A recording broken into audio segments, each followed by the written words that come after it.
So today we continue with our class Shabbos Home, and we start with a story about Chofetz Chaim, and told by his son. So next story is Mishnah Berurah, and it says, my father's methods of the Torah study was the same all his life.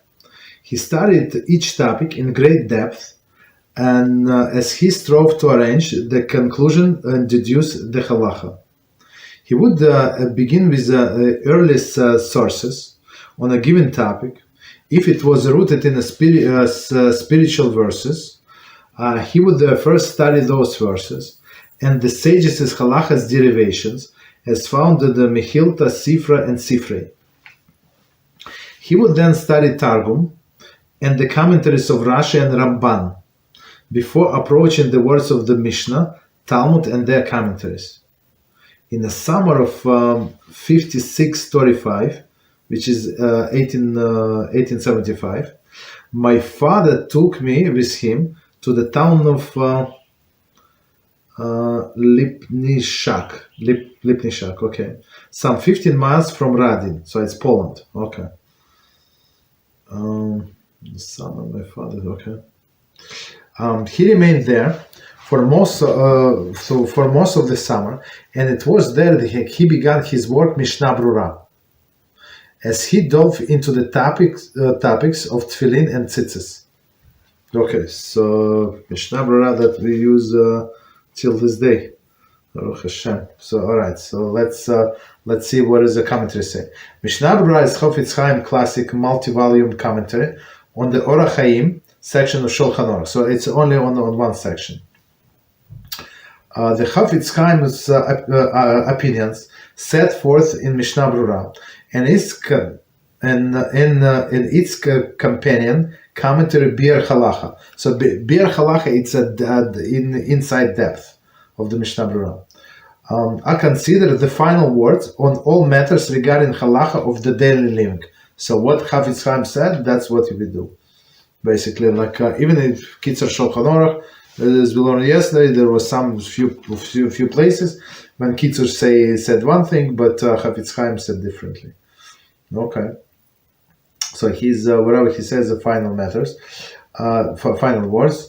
Many Torah luminaries reported to have said that the Chofetz Chaim exceptional tzidkus, the righteousness, overshadowed his exceptional genius in Torah, as plainly evident from the Mishnah Berurah and Biur Halacha. So, I mean, people see many times Chofetz Chaim is a great tzaddik, and he was a great tzaddik, but sometimes people forget how genius he was in the Torah. That's really interesting, right? So he studied over and over many times. It took him 25 years to write this Mishnah Berurah. Okay. So also there is there in Lipnishak, the city, was Reb Yehashua, who had sold his business in Vilna at the age of 30, and who will spend his remaining 50 years of his life in diligent study of Torah. Okay, so meaning when he was 30, he sold Vilna, meaning that like major city, and he went to this small town. He and my father converse often during the summer. In many of their conversations, my father would open the volume Orach Chaim section of Shulchan Aruch at random and raise a number of the questions that related halachic queries on each paragraph that lay before them. I mean, so if a person tries to read this Shulchan Aruch without commentary, I mean, some things you would understand, but without, many things like where you read and a person will think you understand, then you start learning Mishnah Berurah, it's a totally different world. It's like everything becomes straightforward and clear. Okay. My father told Rabbi Yehashua, these matters cannot be resolved unless one studied the topic beginning with the early sources. Without such a study, Shulchan Aruch remains a closed book. Right. So he said that so Chofetz Chaim said that you must study in a proper order.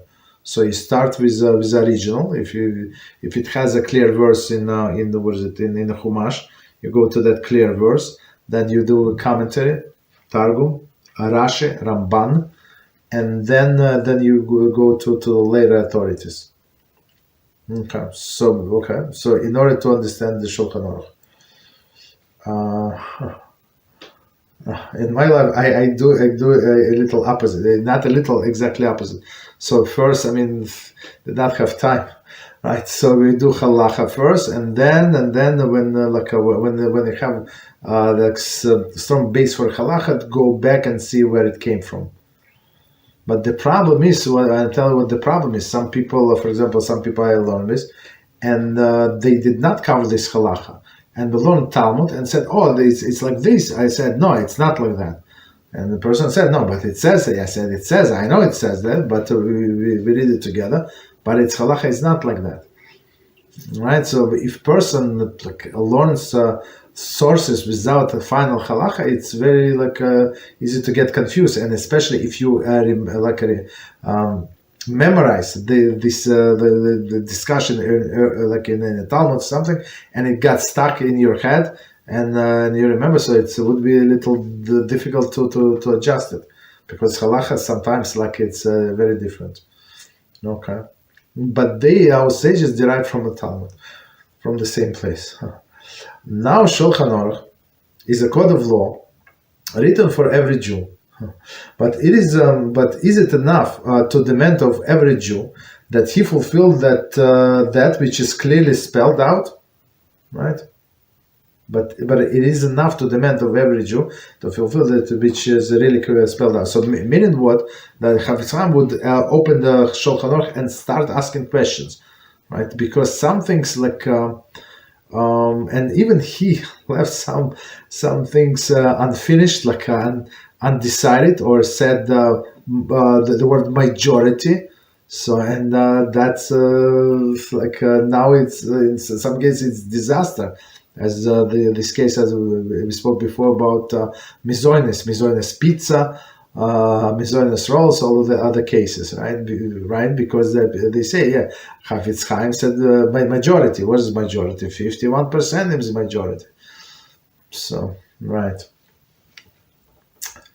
No, did he say majority? I think he did not even say majority. Majority, it would be very, very clear. He said sufficient amount or something like that. Right? So, right. Continue. So again, we cannot burden everyone with the task of studying each topic, beginning with the early sources, in order to arrive to halachic conclusion. The matter allowed my father no rest. Okay. He wants, if he has a question, so needless to say, we should have a question, and people in his day and age have a question, and many books are very expensive, right? So many people simply could not afford the books, right? He once related to me that before undertaking arduous task of authoring the work of Or HaChaim that would contain halachic conclusion on all relevant issues, and which could be understood and utilized by virtually anyone, he placed the matter before many prominent scholars, asking for they should undertake the task.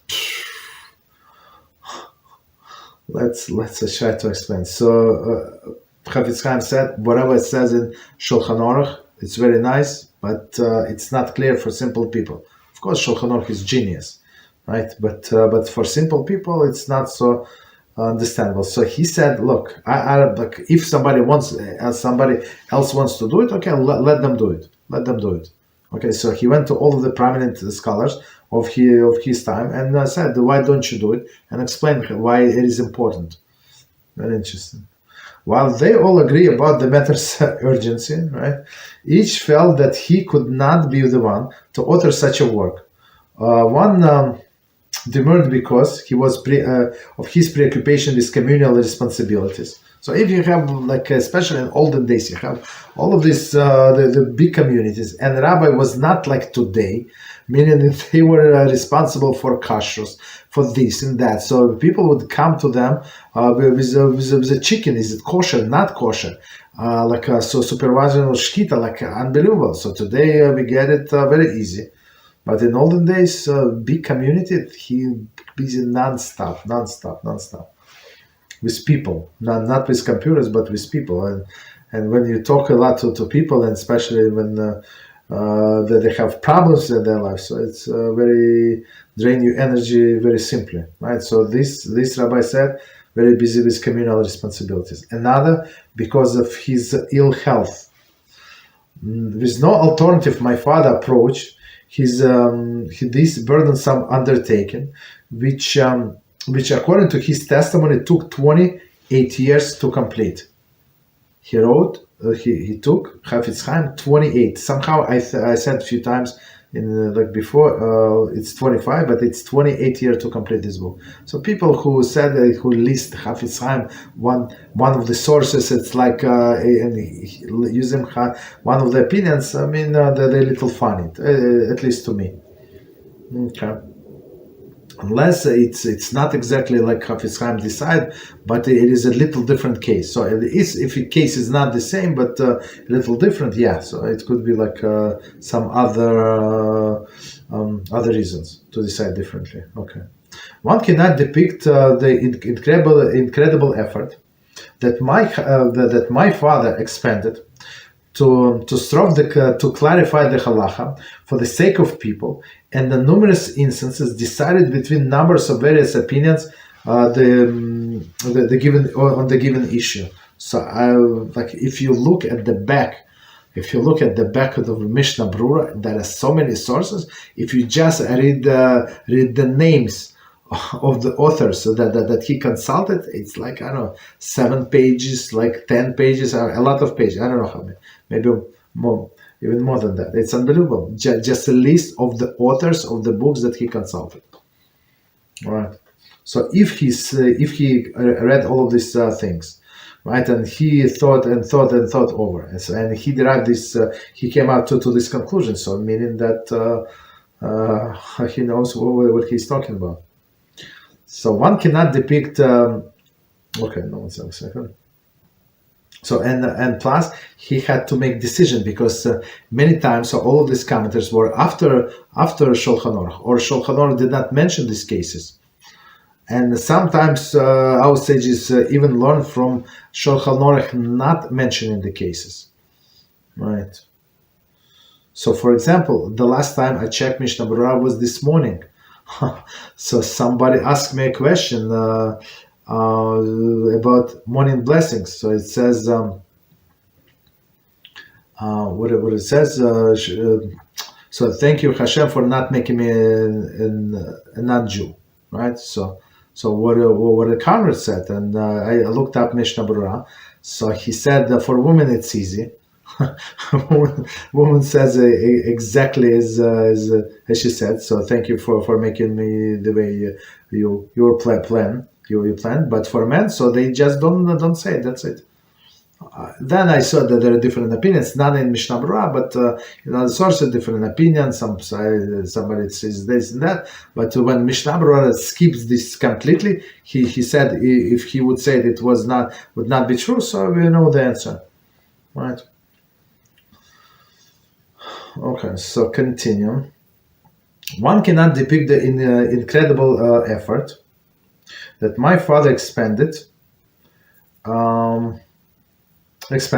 as he strove to clarify the halacha for the sake of his people, and numerous instances decided between a number of various opinions on given issue. Never did he cite someone else's opinion without researching the matter thoroughly.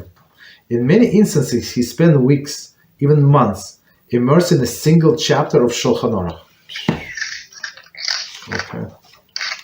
So could you please turn off your microphone? All right, so we finished. Yeah. So that's Mishnah Berurah. Mishnah Berurah. And now they have they translated to English some time ago. I'm not sure when, some time ago. And now somebody did expand it. I mean, there are many commentaries on Mishnah Berurah. It's very interesting. So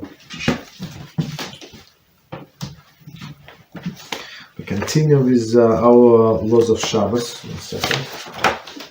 29 milachas, and our topic today, chapter number 8, garments that may be worn on Shabbos. Right. So it's very, very famous topic, what we can carry, what we cannot carry on Shabbos.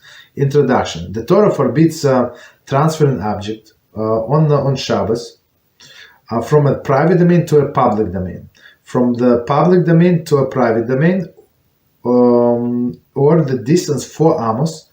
There is a 4 cubits, approximately 7 feet or 2.1 meters. 2.1 meters. Somehow I thought it's less than 2.1. Okay, 7 feet. Within the public domain. Within the public domain. Okay. The sages further forbade transferring the object from the private or public to the Carmelists, and from the Carmelists to either domain, and 4 amos within the Carmelists. Okay, so let's.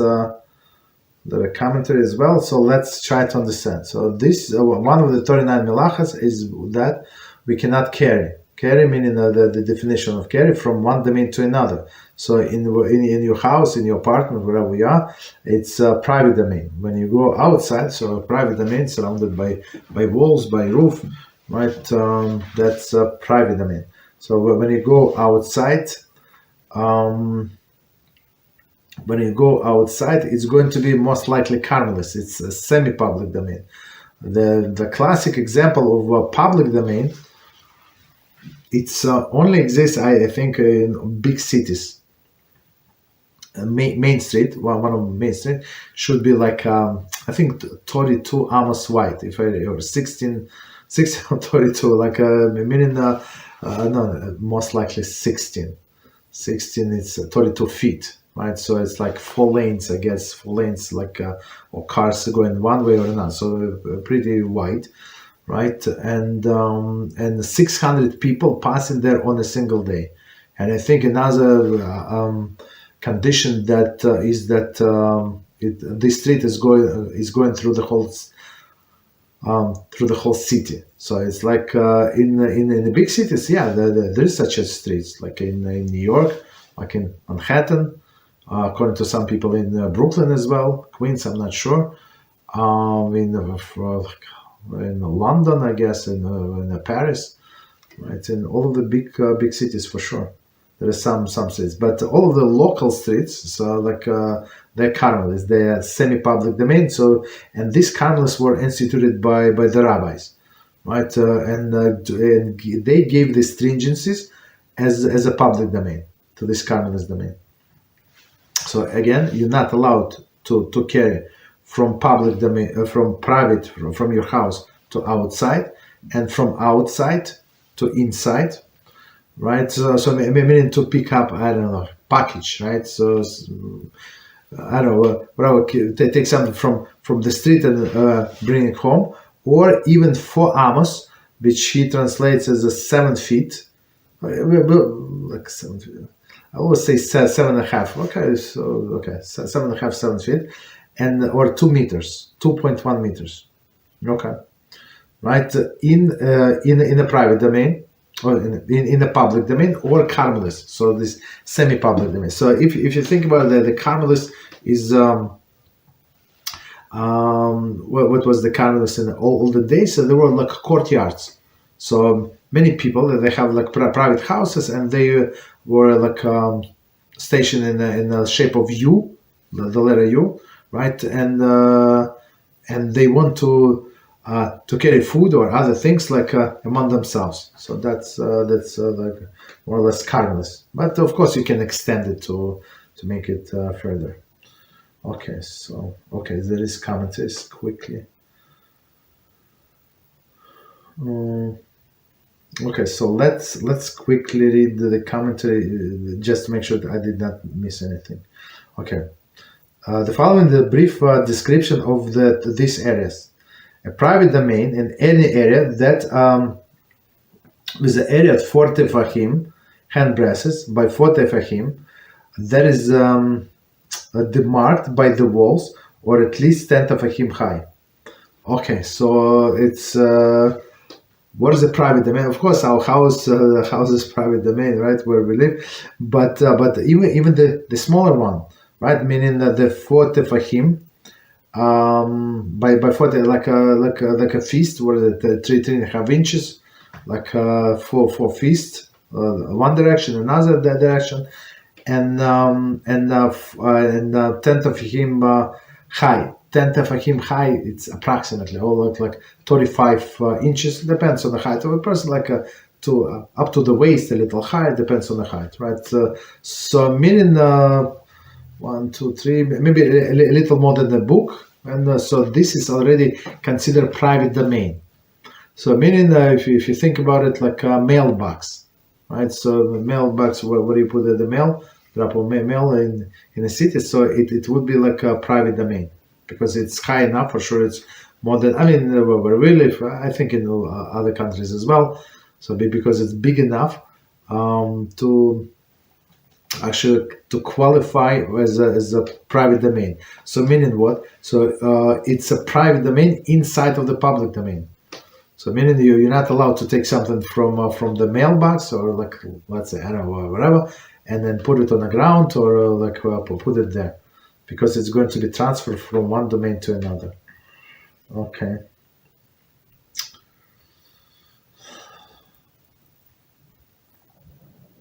So again, so let's quickly continue reading. A public domain is highway, a city street or square, right?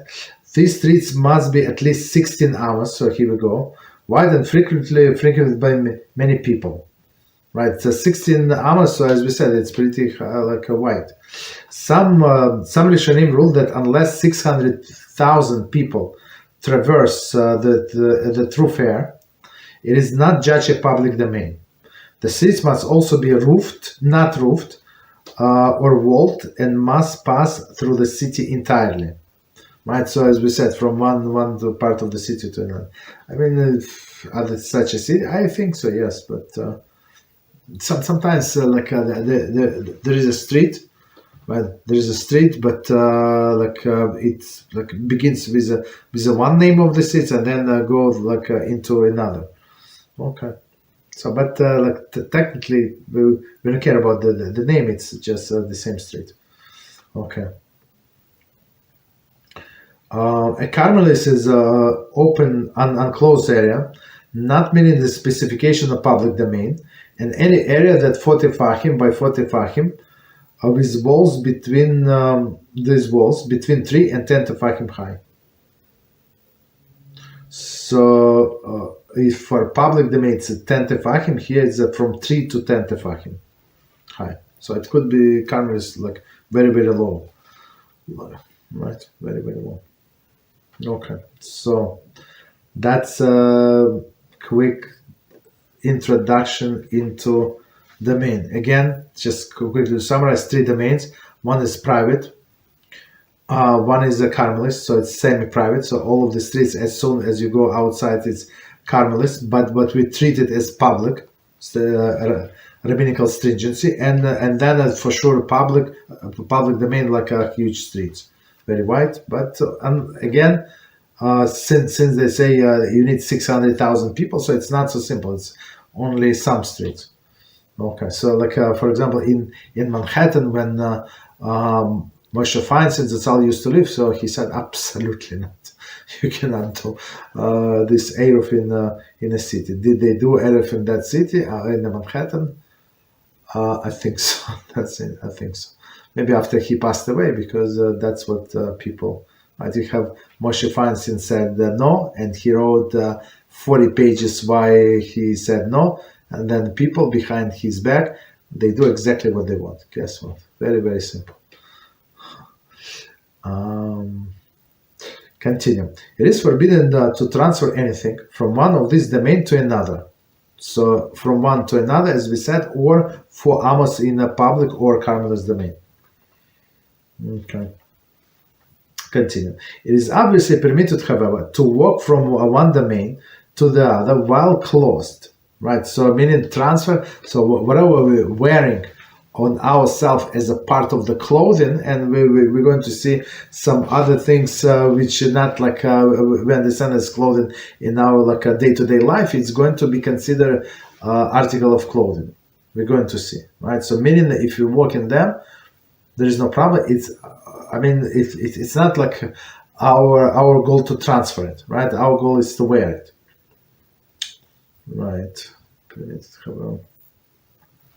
Even though one thereby transport his apparel to the different domain, since the article the person is wearing serves the function of clothing him, they subordinate to him and are considered as if they were the part of him, rather than separate object carried by him. So, and language is a little strange, right? A clothing is a part of me, it's subordinate to me, like what the difference? It's just my clothing.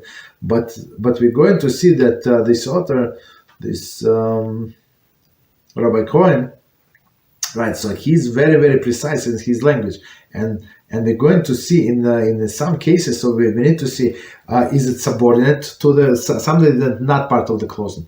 Is it subordinate or not? Right, so what does it mean? For example, if person has a price tag is no problem, right? Because the last time we said that you can cut off the price tag.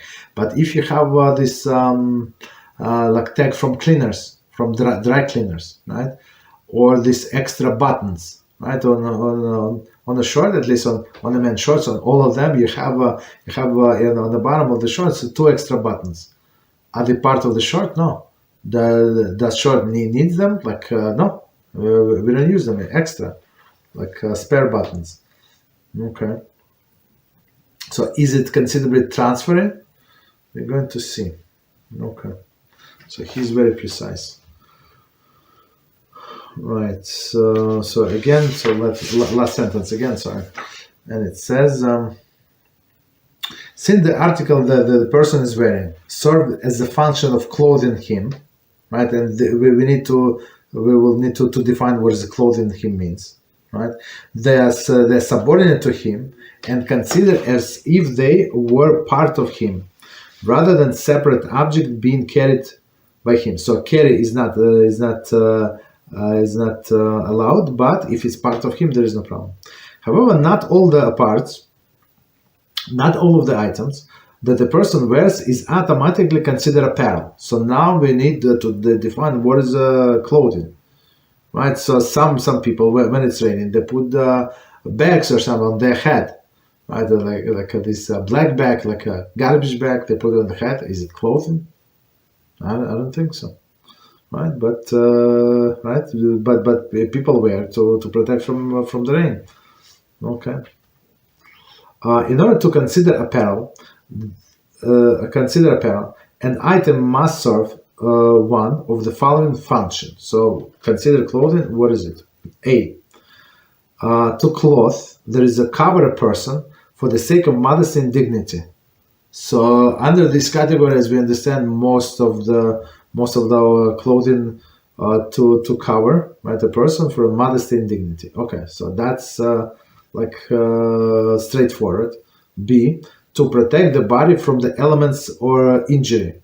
Okay, so elements is what is like a raincoat, right? Would be, and injury could be, we will see maybe some bandages, right? To protect from injury, from protect like injury from infection or something. Okay, and C, to prevent discomfort. Okay, each of these categories will be more clearly defined defined later in this chapter. So again, clothes for the modesty and dignity. Second, to protect the body from elements and injury. So meaning in second category would be like a coat. So if a person completely rests, so this coat is not for the modesty or the dignity. This coat is to protect from elements. Okay. And to prevent discomfort, so we're going to see. Okay. So continue. If something does not fit into this one of these categories, it is not considered clothing, and one is forbidden to walk from one domain to another, or 4 amos in a public domain, or Kalman's domain, wearing it double quotes. So meaning in order to understand whether or not we can wear something, so we need to understand whether it is a clothing or not clothing. Right. Article of clothing, not article of clothing. Okay. So it must fall under one of these 3 categories. Rather than being subordinate to a person, such an article considered an independent entity that this person is carrying, not wearing. To list by the single example, striking worker would not be permitted to wear placards while walking in the public domain, since the placard serves none of the functions described above. So that's very very interesting example. So this striking worker, I saw a few times in my life, and right, so or honest several times, right? So that they would wear like some sign, a huge sign in front, and it's like with a rope or something. They do like a string. It would connect it to the one like on the back. So from 2 sides. Is he wearing? Yes, he's wearing on his body. Is it like falls under one of these 3 categories? It does not. So it's not to cover for his modesty. It's not to protect from injury. It's not, and not to prevent discomfort. So that's amazing example, right? But the person is wearing. He's not like carrying in his hands. So on Shabbos it would be forbidden, right? Moreover, the sages noticed that while in a public domain, people occasionally take off certain items that they are wearing, and then continue walking while carrying those items. To prevent such occurrences on Shabbos, the sages deemed necessary to prohibit it going outside while wearing certain items of apparel. These include. So meaning there are some things that people sometimes wear, sometimes they take off. For example, what is the example? Sunglasses, right? So like person checked the weather yesterday, and it was said it's going to be very very sunny, and now that he or she going outside, it's very dark. Like usually people take off sunglasses, but some people insist even at dark and then at night they walk in sunglasses. That's I mean, unless a person has a very serious problem with their vision, like and the light can hurt them. But majority of people not like that, right? So most of the people, when it's not dark, like where there's not sunny, they automatically would take off the glasses and that's it. Right, so that would be forbidden. It's one example. Okay, but he gives a different example. So a loose article that has a tendency to fall off. Meaning what? We're going to say maybe like a little bigger hat does not fit, especially in olden days. So today, if you want to buy a hat, it's going like half the size is like quarters, not quarters, but size like full size is half size. So like if you buy a hat, it's going to be most likely exactly your size. But in olden days, it was like not like that. Unless somebody's very very rich, yes, so they would make a custom made. But right, but so meaning if it's if it's not tight. Right, so it might be blown off by the wind, very simply.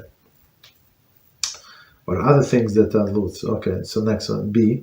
The garments that might subject the wearer to ridicule, thus causing him to remove it temporarily. Right. that people would make fun of you. I mean, today I'm not sure what you need to wear so people would make fun. So many crazy people. They do whatever they like, whatever, just to get attention. So, but okay, I guess we'll give examples and see the article that is often removed by the wearer to display to the others. Okay, so let's see the commentary. Actually, the sages applied this prohibition of 3 other types to the articles as well. However, since the other categories are not applicable nowadays, we'll not discuss them. Okay, so we're going to concentrate on these 3 categories, and the third category is what? That something would take off to display to others. And we're going to see that one of the most famous examples is jewelry. Right, especially when women would stay in the house all day long. I mean, all week long, and they would go to shul if they have a women's section, or visit their friends on Shabbos afternoon, and she would need to show off, right?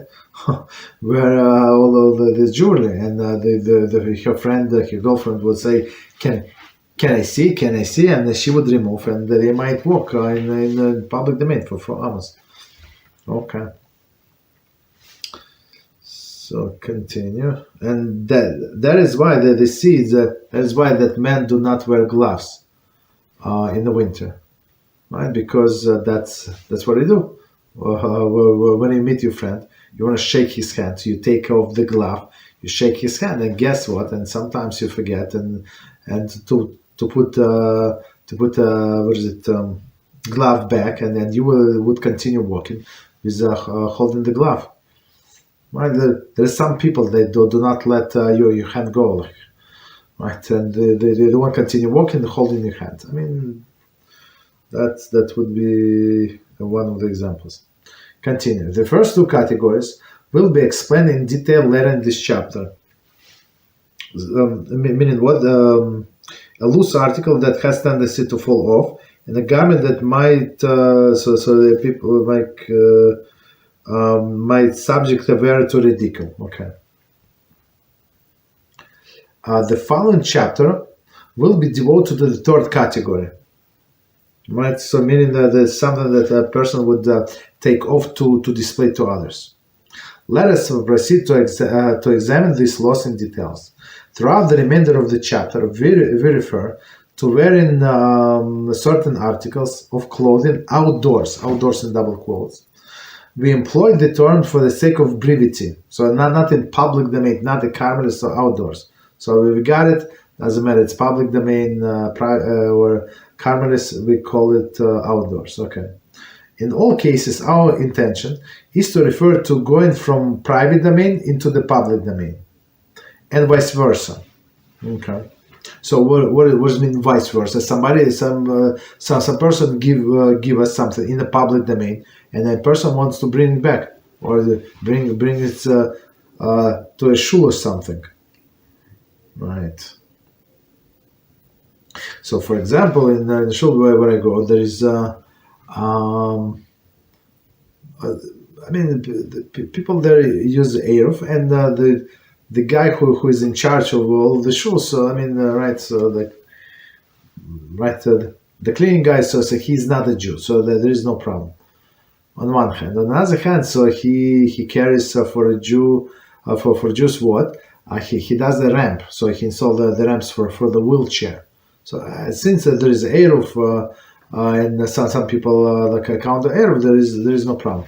But if would be no Eruv, or people would not count on Eruv, it would be a huge problem, even for him to do it, because what Jew is not allowed to do, we're not allowed to ask non-Jew to do. And even though nobody asked him, and he goes, and this person is been in the shul, as he told me, 42 years, and he told me how he got hired. I just asked him, he told me all of the stories, right? He said, I remember like it was yesterday. It was 42 years ago. Okay, so he knows everything. You don't need to tell him. So, and this, you don't need to tell him. It's like you told him. Because he feels that, he or other people feels like it is expected of them. If they think it's expected of them, it's like you told them. Right?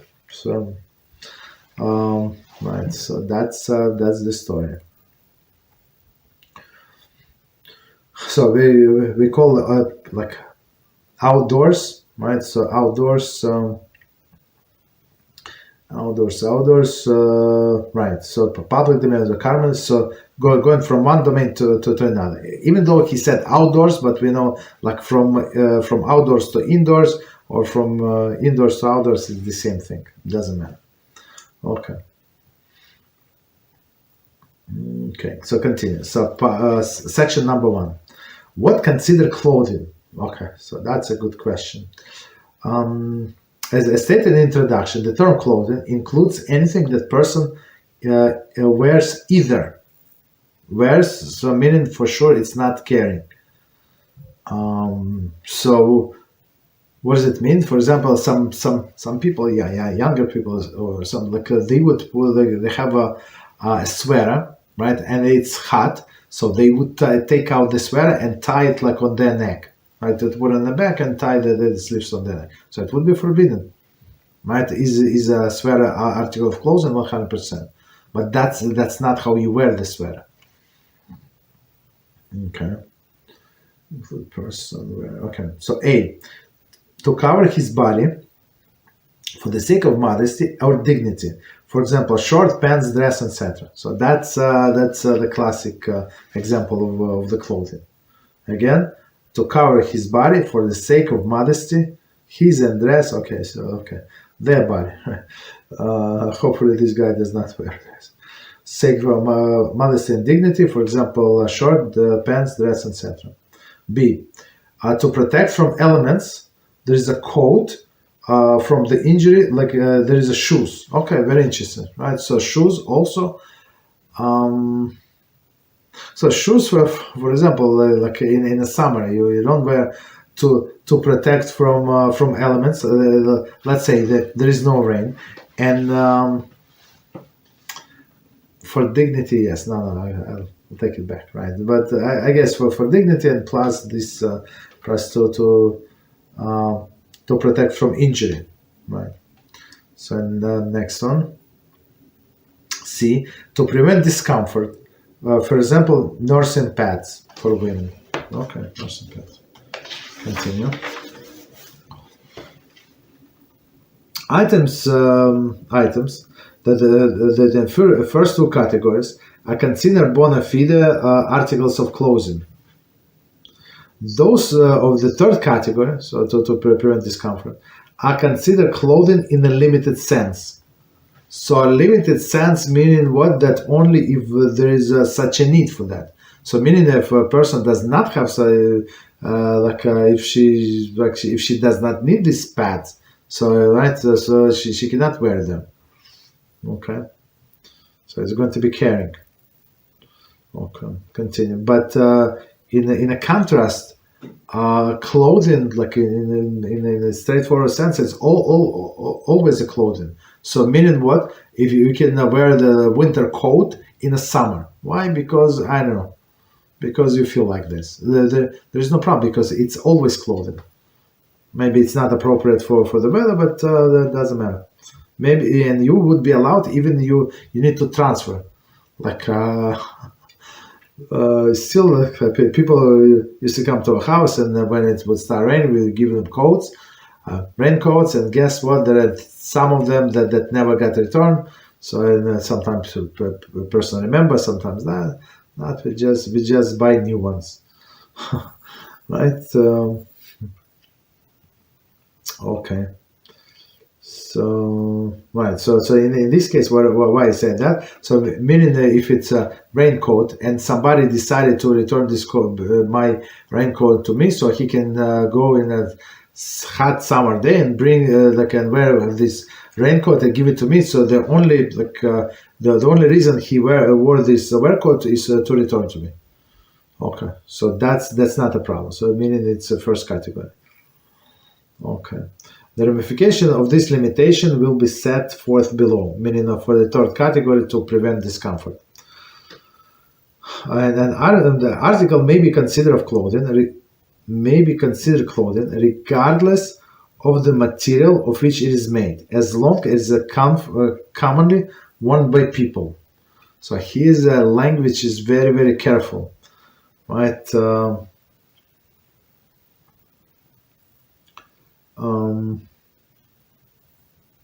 article may be considered clothing regardless of material, so and which is made, or so long as commonly worn by people, meaning commonly worn by people in that region or something. For example, a plastic raincoat is bona fide garment, right? So it is like a plastic, like a see-through or like a raincoat, okay? Since it is fashioned like the ordinary coat, but is mainly made of plastic, in order to be waterproof. So meaning like even not see-through, but this thick plastic, right? You can use this plastic as a tablecloth. I mean tablecloth from the same material, or you can make from the same material this raincoat. Okay, so meaning material is irrelevant, but people wear it absolutely 100%. So next point is very interesting. Clothing worn by majority of the people. Okay, so as we learned in the Rambam in other halachas, so we go by normalcy. So some people abnormal say, no, I like it, so you can like whatever you want, but we go by normalcy. And it says, even the article is normally worn as a garment by only minority of the people, it is considered garment for all people, and anybody may wear it outdoor on Shabbos. So that's a big discount, right? That's a big favor. As a rule, a garment for one, there is a rule. A garment for one person is garment for all people. But we will say, for example, some kind of professional, like a doctor. Right, so doctor does not wear his doctor's coat to protect from elements or for a modesty. It's not, right? So he has clothing under that, right? Or not to protect him, right? So, but we'll see. Right, rule as a garment, as a person, right? So for all of the people, but we say like a group of people at least.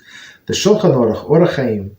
301.25 provides following example to illustrate this rule. Okay, in types of old, shepherds would wear sackcloth for a protection of rain, from rain. Right, so they did not have the special like garments. Sackcloth. I'm not sure 100% sackcloth, like taking a sack and put it over their head. Because a sack is double, right? So it's more protective, or just material itself from the rain. Okay, so for protection of the rain. In my mind, since the holes are huge there, so like I would say maybe double at least, or triple, quadruple. You have to right. Since the sackcloth was considered garment for the shepherds, it was also considered garments for all people. So that's a very good example. This example is not applicable nowadays, since in our times nobody wears sackcloth and it cannot be considered garment at all. So that's very interesting example, right? So on one hand, in those times, even though sackcloth was not worn by other people, but only by the shepherds, so it was considered garment. Since today nobody wears it, so it's not garment. Let us therefore provide an example that is currently relevant. It is permitted for a layman to wear doctor's white jacket outdoors on Shabbos, even though the laymen generally do not wear such a jacket, right? So a kittel that we pray in, it looks like this doctor's jacket, but it's a little different. So how different? I'm not sure how it's different. Actually, it's very similar. I would say it's very similar. But the kittel, this white kittel that we wear, what's the difference? The difference is that it's article for that is designated for prayers. So in kittel you cannot go to the restroom. So like right. because that's the only occasion that we wear on the Pesach and on Yom Kippur, on Rosh Hashanah. Some like Chazan would also wear on the different days, holidays. Okay. So in this case, layman, so simple person, has nothing to do with the doctors, so he can wear this white jacket, right? The doctor's jacket on like outside on Shabbos. Since the jacket is considered garment for doctors, it is considered garments for all. It goes without saying that one who normally wears a short jacket may wear a long frock, and vice versa.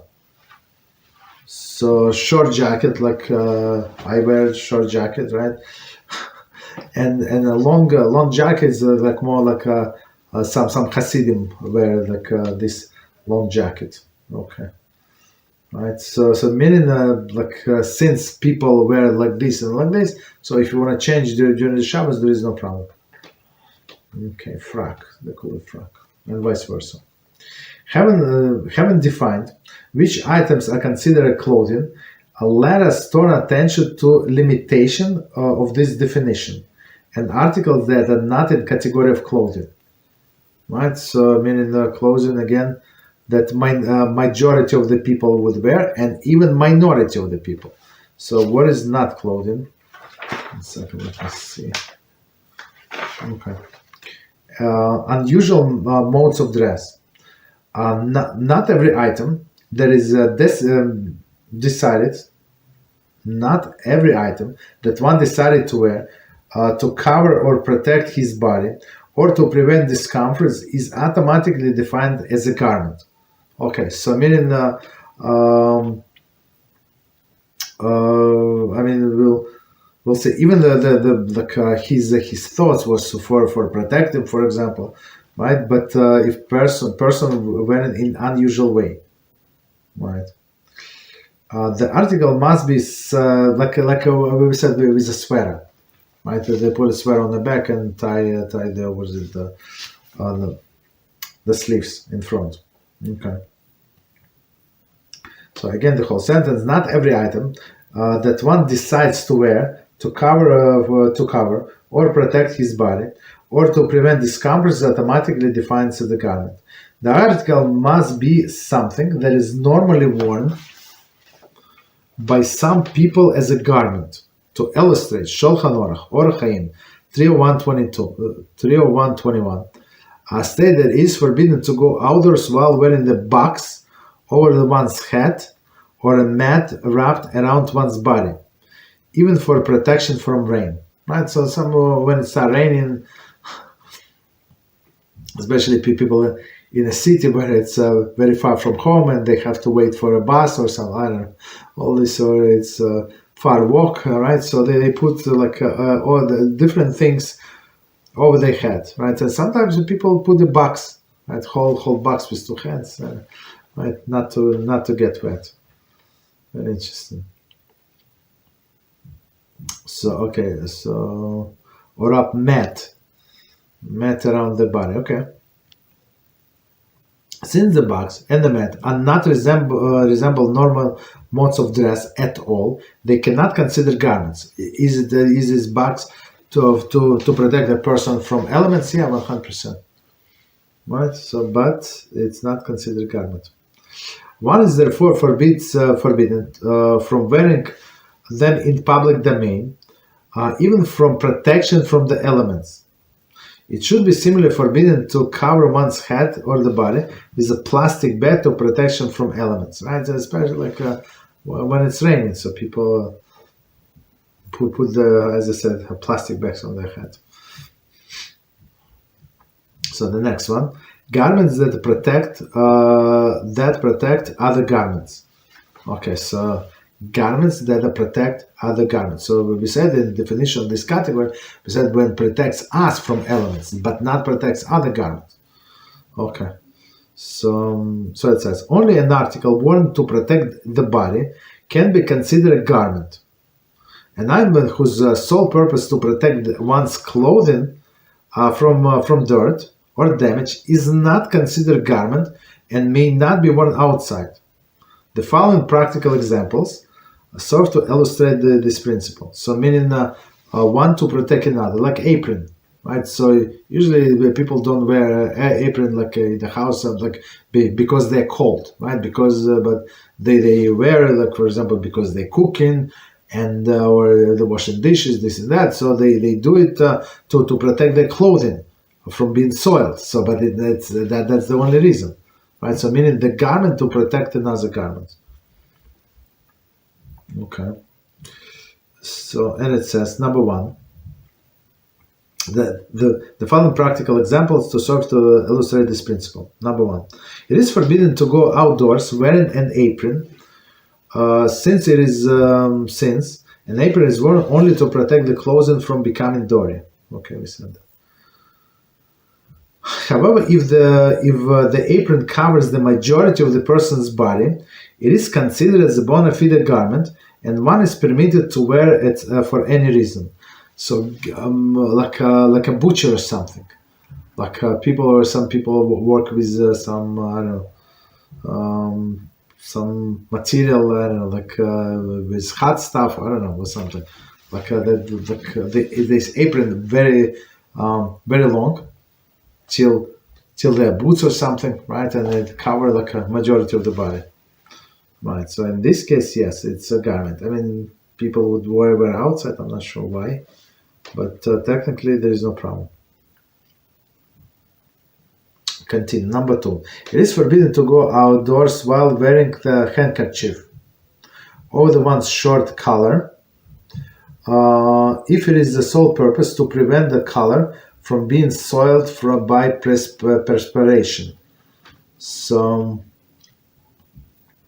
meaning this handkerchief on the neck to prevent the color of the shirt being soiled. Very interesting. I mean, people usually like men wear it for decoration, right? For not decoration, right. So I mean, for a style or something. So if it's for a style and it's like for adornment, the word adornment, right? That's what I was looking for, right? For adornments, yeah, there would be no problem, right? But to prevent from soiling the color of the shirt, absolutely not. Okay. So number three, according to many poskim, it is forbidden to wear a plastic rain hat that covers the ordinary hat.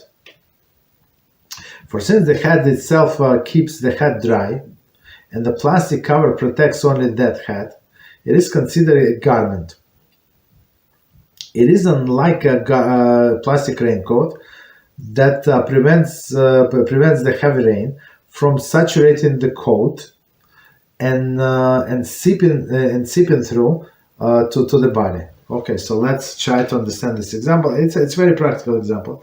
So many people who wear a hat, they have a plastic hat. It's like fitted, right, with the elastic around. So they put like especially like a special to protect the hat. The hat is natural leather, right? So I mean, of course you can go under the rain, but you can ruin it very simply. Right, so people care about the hats, and they put this plastic hats, plastic rain hat, maybe the plastic, right, to cover to protect his hat, because technically, as we said, it's leather. Leather is not going to I mean, it can hold the rain. I'm not sure for how long, like how strong rain, but a person would not get wet. Right, so meaning when they put this a plastic rain hat on the hat, so for sure it's only to protect the rain, the hat. And another, he said, don't confuse two examples. meaning one plastic raincoat on top of regular coat. So a person has a regular wool coat, right? Other material, doesn't matter. Yeah, I mean it's warm, but the rain is going to saturate and go through for sure, right? So when person wears on top of that coat, of the coat, this raincoat, there is no problem. So it's protecting the body. It's not. I mean, of course. It protects the coat that underneath for sure, but without this, a person would get wet. That's why it is allowed. Okay, 1 second. Let me quickly check time. Okay, so we stop here.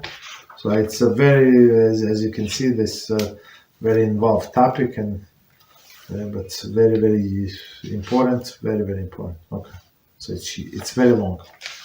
Wow. Right, so let's stop here, 5 minutes break, and we continue with different topics. Today is story night. Stop here.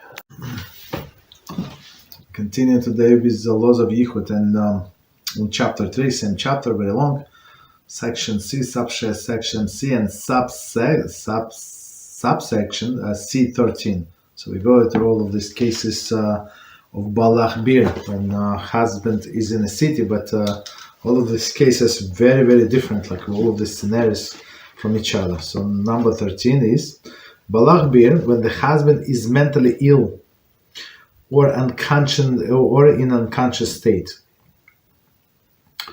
And it says Halacha of Balach Bir regarding a woman whose husband is mentally ill or lacking cognition depends upon the degree of unconsciousness as explained below. Okay.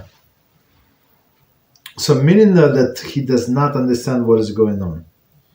Okay, so number one. So how did it happen that she married him? It's possible that he was normal and something happened in the middle of his life, and now right, and now he wants right, and now he's not normal. So the question is, this is very poor woman, because she cannot divorce him, right? So he has to give her get, and he cannot. And if you go to the Bezdin is also most likely would not be able to help you. Why? Because it's against his interest that he lived alone, right? So it's for his interest, so he should be married, right? So she would take care of him, and same is opposite. He's not allowed to. I think technically he can, but court is not. I mean, they would force him to live with his wife, even if she in this state. Right? So I mean, who is going to take care of her? I guess if he do something like, I don't know, to find her a proper institution, maybe they would allow him to divorce her. But otherwise, in olden days, it's not so simple. Okay. So case number one, Baloch Bir, when the husband in a state of semi-consciousness. Okay. A woman whose husband in a state of semi-consciousness, there is a close to death, Rahman al-Islam, semi-consciousness, okay, is not protected under the principle of Balach Bir. Yichud is therefore forbidden, even if he is in a hospital in the same city. Right, okay. So somehow I thought that he's in a house. So no. Okay, so he's in a hospital in the same city, so meaning he's not coming back anytime soon. However, Yichud is permitted with the wife if the husband is a semi-conscious, is physically present with her in a house. So I mean in the bedrooms upstairs, right?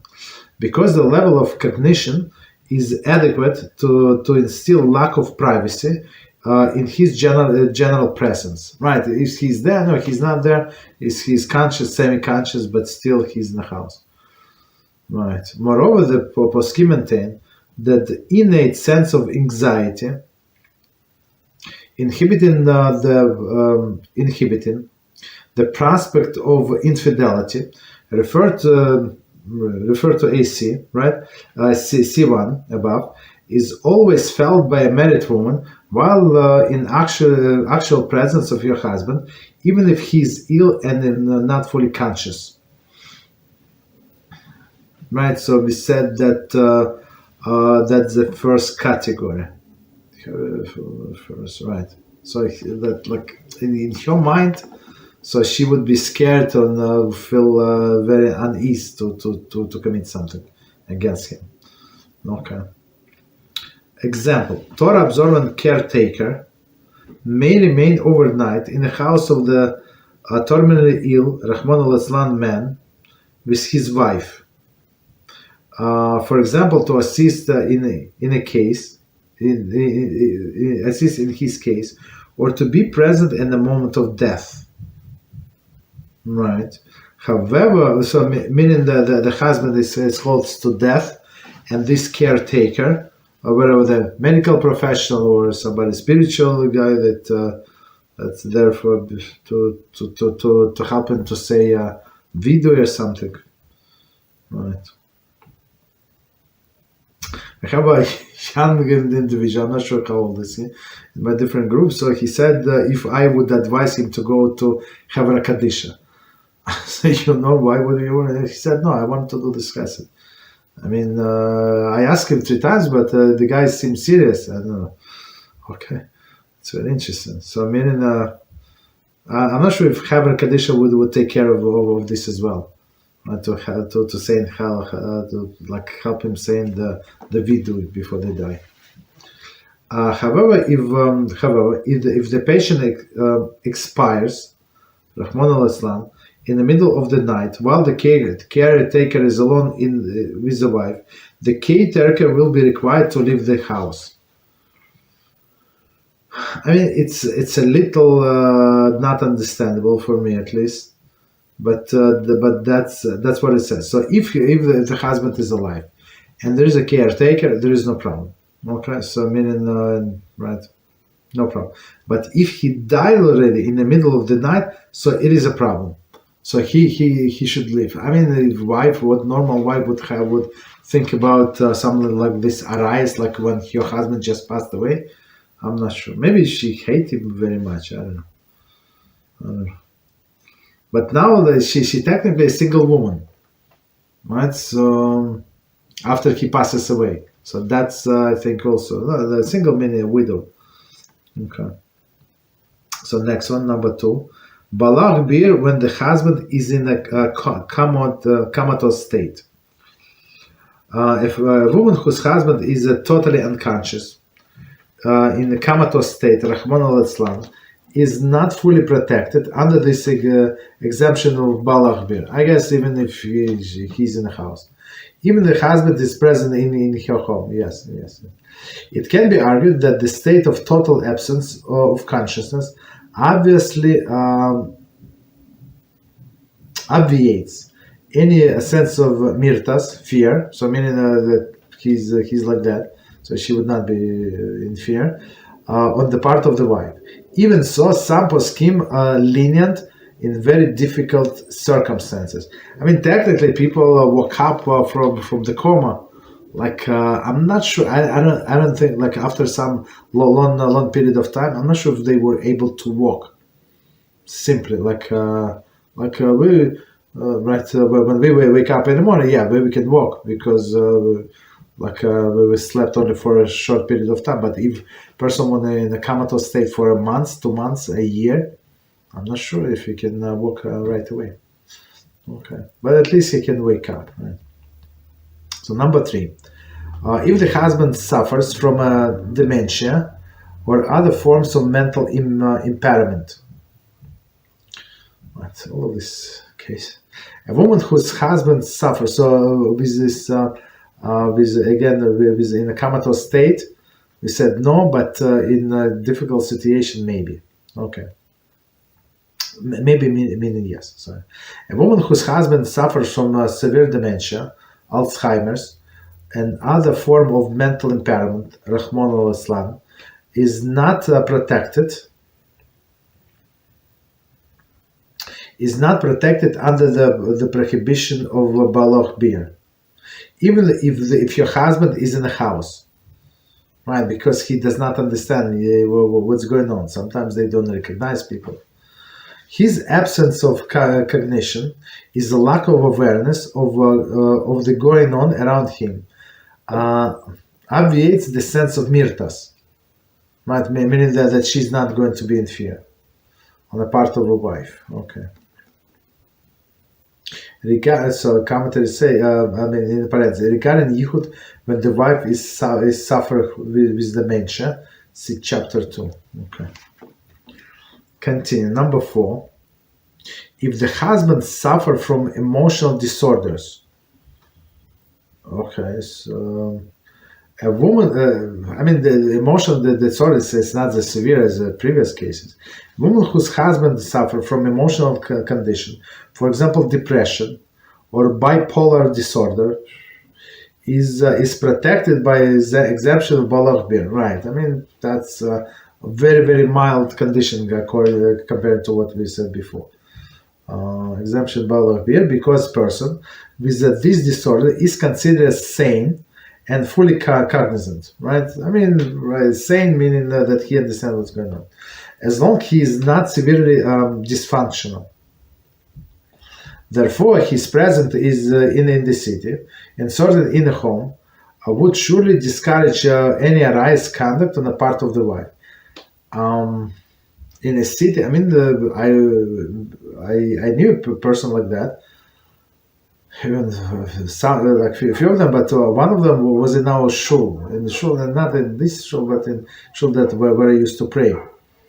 Elderly person, I think his son died in a car crash or something. I don't know, something happened terrible, right? And his son died, and he had this depression. He was taking this medicine, and sometimes he would do some crazy thing, and we would ask him, please go home, you don't feel well. And he said, I'm not going to home. We would ask, one time we would call ambulance to take him because he just fainted. We're not doctors, the person just fainted, so we stood him up, called Chatzala, and asked him to go home, to go with them. He did not, he refused. Right, and then one time he just left the house. No, he left the synagogue again. Yeah, it was synagogue in the morning. He left off the prayers, and that's it. Disappeared. I'm not sure if they found it. I should, hopefully, but I'm not sure. Right. So this case is of depression. So he was you can talk to him, and he would ask you what time is it now. He said I need to go somewhere. Right, but. Very, very scary case. However, if the husband is severely affected by emotional illness, he cannot relate cognitively. There is fully aware of the activities around him and what they mean. His wife is not protected under the prohibition of balach bir. Even if the husband is at home, and certainly he's presently in the hospitalized and not at home. So, but from my limited experience with these people, sometimes they have a flashes of when everything is clear, and now they start talking to you, and you think maybe you're wrong, maybe because they're absolutely normal person. Of course, not on high level of intelligence, but the normal person. Right, some flashes, and then they go back. Okay, so stop. So let's do story today.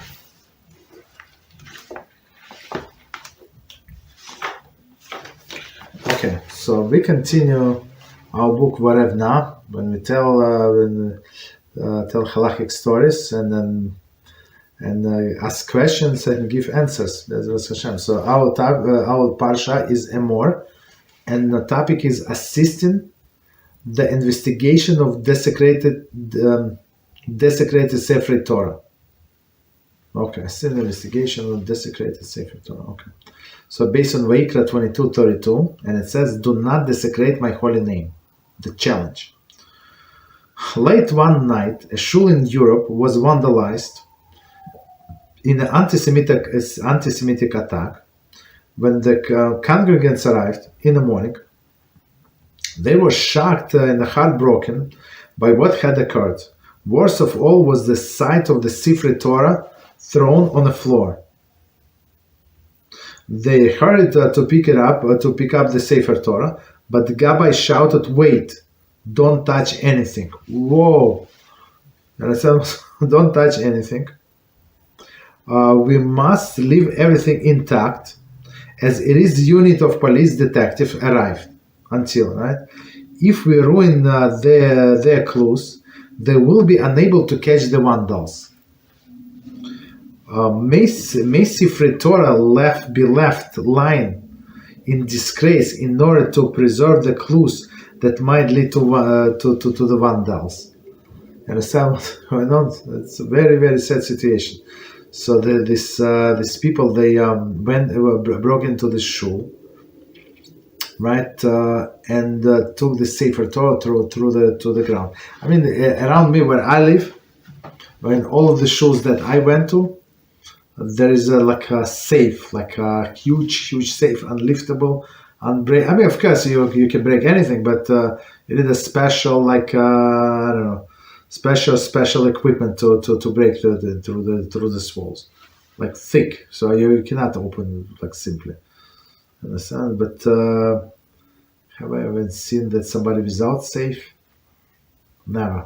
I mean, even maybe people prepare for people like that to come in. Unfortunately, maybe for a fire, maybe they have insurance. I'm not sure, but it's always in the safe. Even in this shul that I pray now, there is no safe like in this room in the main sanctuary. But after we finish prayer, the person takes Sefer and Sefer Torah and brings to like there is a different room where they have all of the safes, like 3 or 4 safes full of Sefer Torah. Okay, that's what they do. But nobody would live in the main shul. Okay, so but the example, this is like an example that the story is like who is right. I mean, both of them are right. But are we allowed to leave the Torah on the floor desecrated, just because they may catch the vandals? Okay, so that's the question. Solution: the congregation did nothing to disgrace the Sefer Torah. They simply refrained from picking up that was thrown down by the vandals. In this case, leaving the Sefer Torah lying on the ground is not a disgrace, since they are left alone only to help catch the vandals, and thus prevent this or other shuls from being similarly vandalized in the future. Therefore, it is actually an honor for Sefer Torah to live lying there. I mean, if we go just by our emotions, right? They just think about it. You come in the shul and Sefer Torah is like maybe they instill some other damage, and you see that Sefer Torah is lying on the floor. So the first thing for you to run and kiss it and bring it up. Okay, pick it up. But he said there is no disgrace. Why is no disgrace? Because you're trying to prevent. So first of all, it's passive, right? So there's two levels of mitzvah. Like one is a positive mitzvah, right? When you have to do some actions, and one is a negative. So negative would be do not allow the sacred article be desecrated. So meaning it would be so like if it would be negative mitzvah, yes, but here they did not transgress anything like with action, but with inaction. So inaction is a different story. Okay, so it's very interesting explanation. Continue. As a support for his assertion, can be brought from Shulchan Aruch Yoreh De'ah 282.3, which states that while transporting the Sefer Torah from place to place, one may put it on a donkey and sit on top of it to prevent it from being stolen and defamed. So meaning here is we're talking about protection. So a person to put it on a donkey and sit like he would not sit on on the Sefer Torah, of course, but donkey is not huge. It's like it's not huge, so it's not like there is a room here on the left, on the right. So he would sit, I guess, next to it, like tied to a donkey. The way I understand, put it on a donkey and sit. It says sit on top of it. I don't know. To prevent from being stolen or damaged. So here he would sit on Sefer Torah for protection. Okay. From here we see that that a limited modicum of disgrace is permitted in order to prevent the far worse disgrace from occurring. So that's a very interesting explanation, right? So a little disgrace is permitted to prevent the bigger one. So meaning if it's going to be stolen, what people are going to do to that. In this case, one actually does something disgraceful to the Sefer Torah by sitting on top of it, right? So for sure. So he's doing the action itself, sitting. There they just were inactive. In our case, the congregants are not doing anything actively disgraceful. But only refraining from alleviating the disgrace caused by the vandals.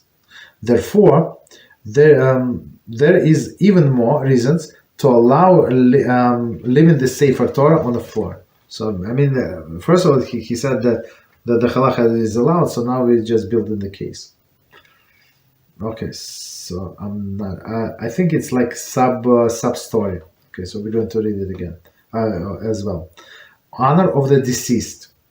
A further support for this can be brought for the ruling of Rabbi Moshe Feinstein, Zatzal. Igras Moshe Yorek Deya, Part 2, Section 282.3, who permits the delaying the burial of organs that were removed from corpses so that they might be shown to the media for the purpose of awakening outrage against the violation practice of casually removing organs from corpses for no justifiable reasons, as was prevalent in Israel hospital at that time. So I'm not familiar with the story. But looks like they would. This of course, this anti-Semites, they build up on this story, so they would remove the organs for no justifiable reasons. Might show the media the purpose of awakening outrage against this practice of casually removing organs. Yes, from corpses. From corpses, not from living people, from corpses, for no justifiable reason. I'm not sure if they can use it. I think not. Maybe for some tissue, if they remove right away after the person dies, maybe. I don't know. It is normally forbidden to delay the burial of organs, since it is considered disgrace of the deceased, right? And that's why, if you see Rahman al-Islam, when you see when there is a terrorist attack in Israel, so these volunteers would come and try to get all the pieces of the body together, like even blood. They scrape the blood from the surfaces in order for it to be completely buried, right? Right. But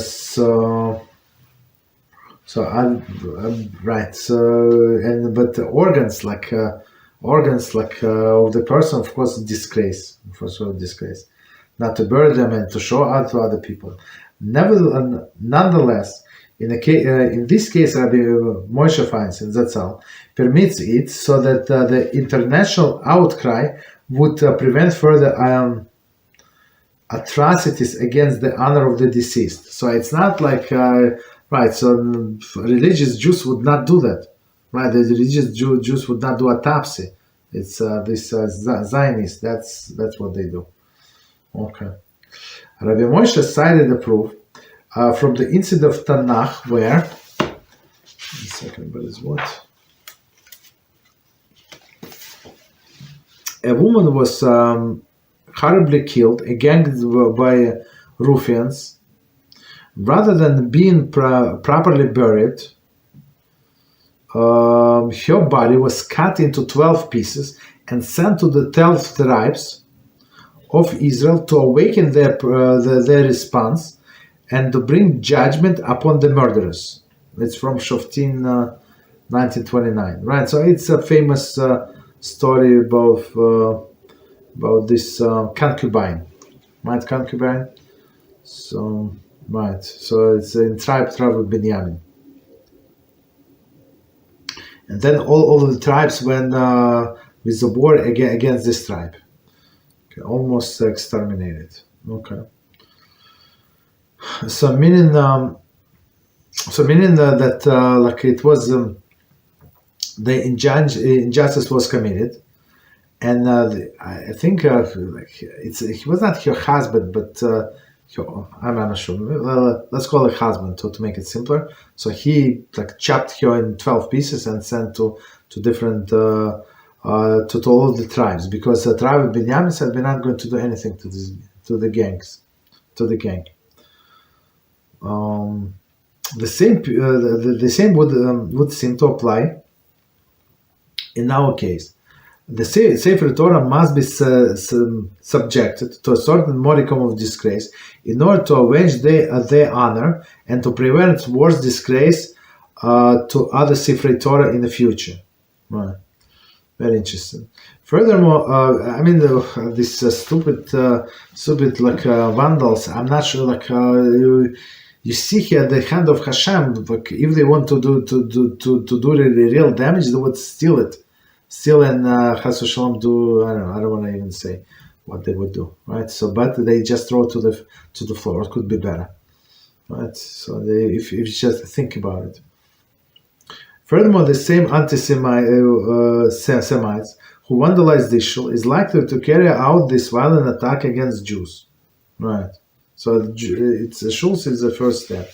Therefore, catching them is not only an issue of honor for the Torah, but also an issue of saving lives. Right? So, I mean, it's only for the next step, logical next step. Nevertheless, Rabbi Zilberstein added that the congregation should sit on the ground in mourning over the disgrace of the Sefer Torah that lay defamed on the ground. I'm not sure for how long, but I guess maybe for some times, maybe an hour, 2 hours, I don't know, maybe less. To sit on the ground, to see the Torah was thrown on the ground, so we should sit on the ground. Amazing answer. Okay, so we stop here to be continued next time. So let's see. Okay, so let's see if we have any questions. Okay, so we have questions from today, from earlier today, and it says, Shalom Rabbi, I wonder why Lot's daughters thought that everyone was dead when they were in a city of Tzor after the destruction of the Sodom. I figured that it was the city. They must have been at least some people there. Okay, so that's very good question. So in the Sodom, in that area, there were actually 5 cities, right? And Sodom was the biggest city, the most sinful one, and this Tzor, they say it's a small one, right? Rashi is what is it, a small one? When Lot was asking, let me stay here, it is small. What is the difference? Like when Rashi explained there on the page that it is small, meaning it's a newer, like younger than other cities, so maybe it's not as sinful, right? Maybe they deserve more. And the angels, as we know, right, that they that allow Lot to stay there, right? Because they say, look, if you don't go there, like unless you're in a safety, because we came to save you, so we cannot do our job. So hurry, and he hurried to this city. But I think he did not go to this, if I remember correctly, did not even go, because he was scared, and he was so scared that he decided to continue running, even though he said that he cannot. Right, so the way I understand, if I remember correctly, so he figures since I'm not there, so there is no, and since the angels were planning initially to destroy the city, this city as well, so I'm not there, so most likely they're going to destroy it. Right, so especially when they see like through this place they were the cavern that they stayed in, and they see that everything is burning, like they would assume that everybody died. Like I give you example. Sometimes people say like everybody doing this. Like who? Why would you say that everybody doing? Like you live in some small neighborhood. You see limited amount of people, and you say that everybody is doing it. Like you normal. And people sometimes like tend to get this what is it like make these conclusions based on what? Because from what they saw from their window, they already decided that they know what's going on in the world. And same is there. I mean, they saw the fire, like, or heard the fire, right? Like explosions and people screaming. So they understand it's scary. So right, so they had a reason to believe that everybody died, right? Because plus, as we said about this, what is it? The raven, when when Noah chased the like sent not chase in that case he sent the child was trying to send the raven to go see if there is a dry land. Raven says the Torah was circling coming back. So our sages explained why circling coming back, because he was afraid that Noah would have relations with his mate, with Mrs. Raven. All of this stupidity, right? Because this dog and raven, they violated the command of Hashem, and they had relations. So now raven is what he suspect everybody, and we had a clip about it, right? It suspect everybody. So these people who is they think just because they live among the wicked people, everybody is wicked. So everybody's deserved the death, even though these two daughters of Lot were righteous women. But it's a different story. But they knew that all people around them were far from righteous, right? And that's why they were punished. So they thought maybe everybody's like that. Okay. So let's continue. Next question. I have a question about kashrus. Wonder if we need to concern that the chapstick of lipstick need a kosher stamp, since many times we inadvertently eaten. It's not considered to be food, and it's in a classic sense. It is not considered to be like an, even if person would inadvertently swallow it, it's not the intention. Okay, so but what same I guess it's I'll give you even a better example. But I mean that's a good question, but more more strict example. So about toothpaste, like you put it in your mouth, so it's much more like probable that the person would swallow toothpaste. The taste of it, I mean, like even you rinse your mouth, still you have a taste inside of your mouth of the toothpaste. And according to some authorities, they say that since it is not food, it's not necessary, strictly necessary. But others say it's not necessary, but you should. So I would answer exactly the answer here, right there. So I answer here. So it's not strictly necessary, but if it's possible to get without this like wrong ingredients, see what is kosher. Like I don't think there is a kosher stamp on. I mean, it could be, but yeah, if possible to get something like from a kosher, like kosher, would be preferable. Not obligation, but preferable. And one thing, I was shopping online today to buy some food, wherever was it, and on that website they upload the kosher certification, which is very convenient. and the certification that was uploaded was expired. So like even though like they we have to understand that these companies, like they basically do not care. They pay the money, and they think that just because they pay money, they're kosher. And most likely the kashrus agencies send them certification. They never upload it. So you have to be careful. Like if it's a new product and you never bought it before, and you have suspicion it's kosher, not kosher, so just go to their website and check. So this specific product that I was interested in was CRC kosher. Right? It's Chicago Rabbinical Council or something, right? It's a very reliable kashrus. So on their website, I found the updated certification. It's still March next year, so it's good. But on the company that sells, right, it was expired. So sometimes and few times I found like I had the doubt. Somehow I don't know. I usually I don't have time for that, but I had doubt about product, and I checked the OU website, and it was not there. So I checked in the different variation, like a different spelling, was not there. So I sent them email. Right? I'm not sure if they did something. I mean, they never replied to me, but and right. So we have to be careful with the kashrus. If you have suspicion, just go on a website, like type the name, and you'll get to see if it's kosher. Okay. Question about kashrus. I wonder if we need to be concerned. Okay. Sorry. Next question. General question. Learn that one considers himself very sick. If one considers himself very sick, but the doctors say that he is fine, we trust the patient himself. I wonder how does it apply to someone who is paranoid.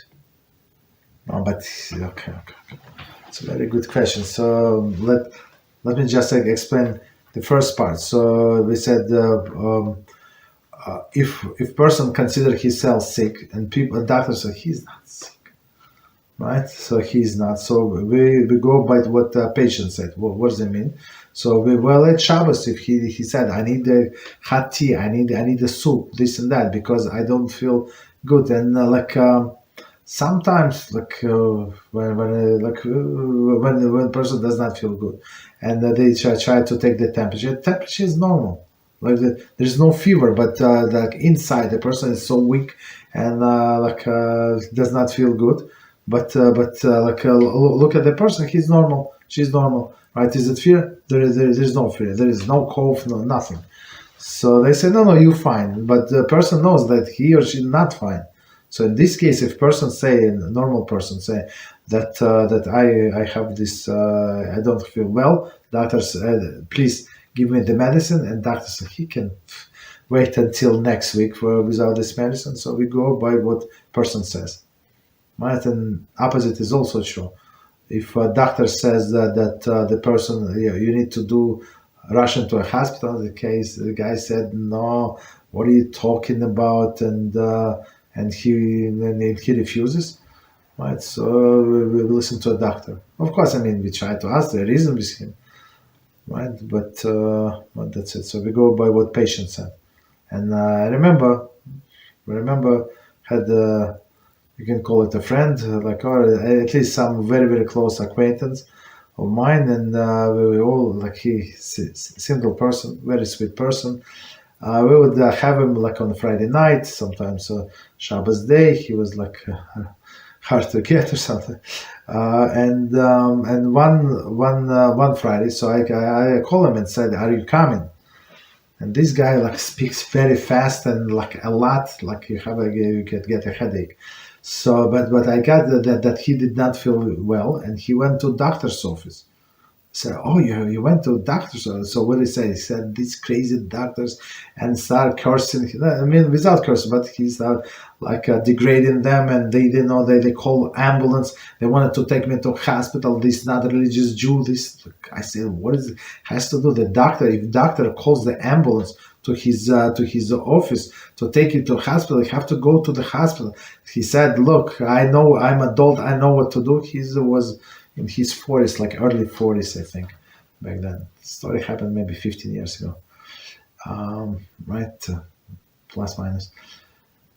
Approximately, maybe in January, in December, I don't remember exactly, right? So it's, and he said, they stood, I say, I beg you, like a doctor, like he cared about you, right? It's like, and then he had like a cheap insurance. It's not like a doctor now is going to buy the whole yacht because he cares about it. Like, cheap insurance, like city insurance, I don't know what they pay, like peanuts they pay. Like I said, he's a good doctor. We argued with him, and he said, "I'm not going to go." No, but then he said, "Because of you, you're my friend. You like me. I'm going to on Monday." And he came to us on Friday night, and we had another guest, and we sat and we had good conversation. He went to a couch to relax a little. He was sleeping. I was talking to another guest.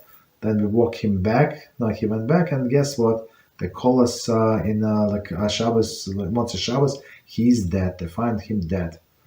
Right?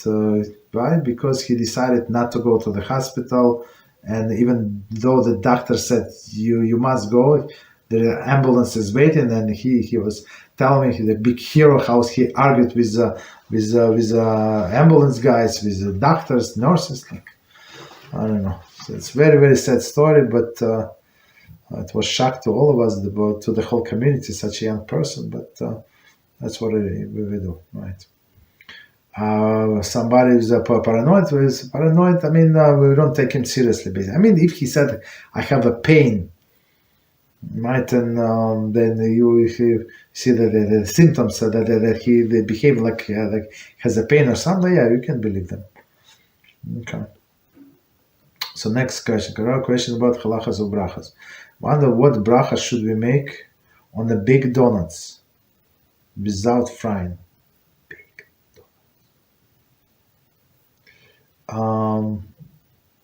If half of the donut is egg or sugar. Again, question about halachas brachas. Okay, I wonder what bracha should we make on baked donuts, baked in the oven, without frying. Okay, no frying. So frying. So the donuts usually are done in a deep fry. That's what the question means, right? Without frying. If half of the donut is egg or sugar, so we say mizoines on this, right? But again, it depends how much we're going to eat. So if person is planning to eat, I don't know how big are they, like 3 or 4 of them, maybe even 2, like 3. So I need to go wash their hands. So now it's going to be bread, right? So it's not so simple with the donuts, because we learned today about Mishnah Berurah. So he said about these donuts, right? So there are 2 polar, different opinions. One said since it is was deep fried, it was cooked.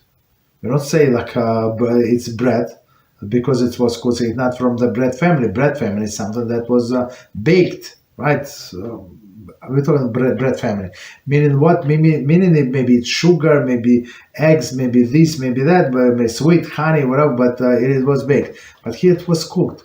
So the another opinion say, yeah, maybe it was cooked. No, for sure it was cooked. But guess what? It looks like exactly like bread, exactly like bread. So it does not look like. So for example, pasta, you see it was cooked, right? Ravioli, you see it was cooked. Dumplings, you see it's cooked for sure. But here. Unless somebody tells us that they were deep fried, we would not. I mean, majority of the people would not know. You understand? So Mishnah Berurah says the God-fearing person would not eat it like by itself, these donuts, these similar products, but only eat it in a course of bread meal. Or there is no or. There is no or, right? So, because according to some opinions it's bread, because the way it looks, and according to other opinions is mizoines. So it's not so simple. Okay, so next question. So I would say don't eat it by itself. Plus, it's not healthy. All of the deep fries are not healthy. Okay. So next question. Korav question about modesty and extreme practice. I wonder if the Jews are allowed to wear burqa and fully covered, including face and the eyes and eye garment. Face. Okay. I heard that the Chareidi burqa sect. I heard there is a Chareidi burqa sect. I wonder if the extreme practice of modesty is permissible by halachas. Okay, so that's very interesting question. So again, question about extreme practice. So like from the word extreme, we already understand it's not good. So everything extreme is not good. Is not good, and that's what Rambam taught us in Hilchos Dios, right? So it's not a lot. It's not good like to be like to eat a lot, and then it's not like it's not good like to be what is it? What is the word? This person who abstains from everything. That's not normal. It's not normalcy. This thing like not like overeat. Like a person who overeats, it's not going to be spiritual. A person who always hungry and suffering, always also not going to be spiritual. So if you understand our goals, that our goal is to serve Hashem. So when I would be able to serve Hashem, when I eat normally, whatever normalcy is, like some people need meat every day, let them eat every day. Some people need fish, I don't know, some pills, whatever they need. So that's normalcy, right? But extreme is not good. So there is no like Jewish dress is like whatever women wear, like what is it? The dresses, that head covering. That's enough. And plus the way I understand, Halacha says do not cover the face, right? The face for women, not allowed to cover, right? Even though, like, of course, I know that the story goes like about whom? About Tamar in the house of Yehuda, right? So there are a few explanations, and they are like totally opposite, right? Totally opposite. So one, it says that Yehuda did not recognize Tamar because her face was covered. Right, so he thought that she is a prostitute. So one simple explanation is, all of the prostitutes of those days, they would cover their faces, so it would not be recognizable. Right, so that's first explanation. Right, and that's all of these Arabs wearing this head face cover because they're promiscuous. Okay, it's like for sure. Like 10 parts of promiscuity were sent to this world. None of them Ishmaelim took, right? So it's not for nothing that they wear these things, right? And right. Well, it's one explanation, but second explanation is that in the house of Yehuda she would wear this like mask, right? This maybe burqa. I don't know. Let's call it burqa. In the house of Yehuda, so he never saw how she looks like. Right, because of the modesty. So in one case, this wearing in the public, they call it maybe a prostitute. But on a deeper level, that's what they did in what is it in her father-in-law house. And so some Jews did wear were dressed like Arabs. For example, in Yemen. So I remember seeing an article a long time ago. Like how one family, like they left them, and like I'm not sure, like they paid somebody money. I don't know. It looks like it's not so simple for Jews to leave Yemen if they know like that your destination is Israel. They're going to kill you. They're not would allow. I'm not sure how exactly they left. But you see the Held family, and I think the girls and the woman is exactly dressed as an Arab. The guy is with a kippah, but she's like this. But since it's not normancy for Jewish people to wear this thing, so it's not allowed. And plus, it's if she looks like Arab, what is good about it? You understand? So, Chareidi, I mean, people go crazy. Right, people go crazy. There is different. Okay. And one of the two extreme practice modesty. Right. So So we don't do extreme. So if they want to live separate, they can go somewhere in the mountains and live separate from everybody else. Don't see people like we live not too far. There is a city Red Square. Red Square. It's like New Square, not Square. New Square. So there was a city in Ukraine, Square, and there is Square Hasidim, right? So it's a very famous Hasidus. So they decided to build their own city. So basically, they bought a piece of land, huge piece of land. I'm not good, I'm just saying, right? Not too far from Monsey, right? Not too far from Monsey, and they build their own community. So can non-Jews settle? I'm not sure. Maybe some non-Jews live there, but basically they built for themselves. It's very separate, and they have a rule. What is it? I don't think they would sell somebody to non-Jew. So they have a rule. So women on one side of the street and men on another side of the street. Of course, this anti-Semite go crazy, but they rule in their town. Right, so men is from this side, women from this side, and there's even signs like road signs. It's this side for women, this side is for men. Very modest, very nice, and you don't have to go crazy, right? And plus these extremes, the way I understand, it attracts more attention. So the goal of a Jewish woman is to be modest, and now all of other people would insult them. Who needs that? Okay, so next question. Rabbi, is it possible for someone with autism to marry someone even if they are very high functioning and can produce children?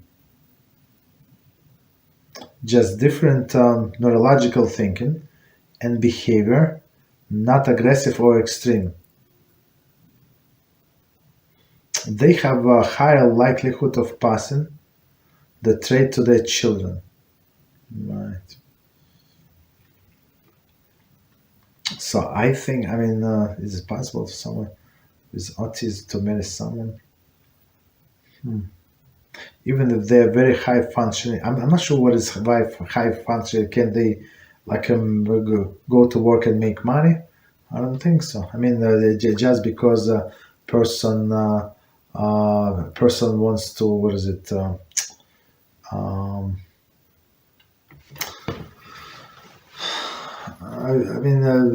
person can go to the bathroom himself, or make himself a tea or something. So does not make him a good candidate to support their family.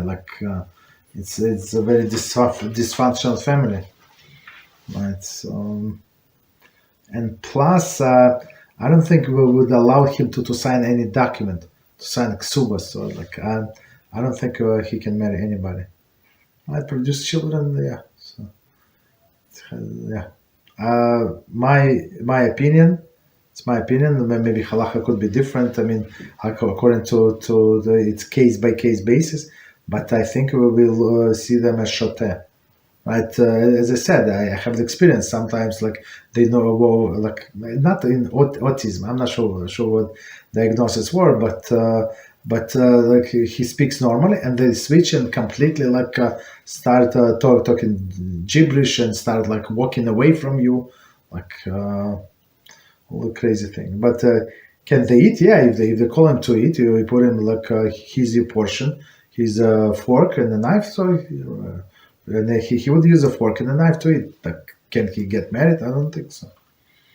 And plus, children, take care of the children. Or Kriyas Yoel, right?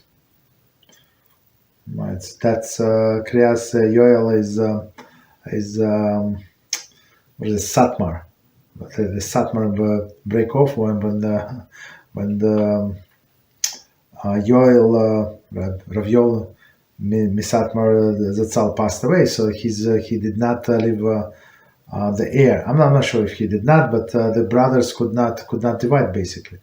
And both of them wanted to be rabbis, so they split the Hasidus. One stayed in Brooklyn, right?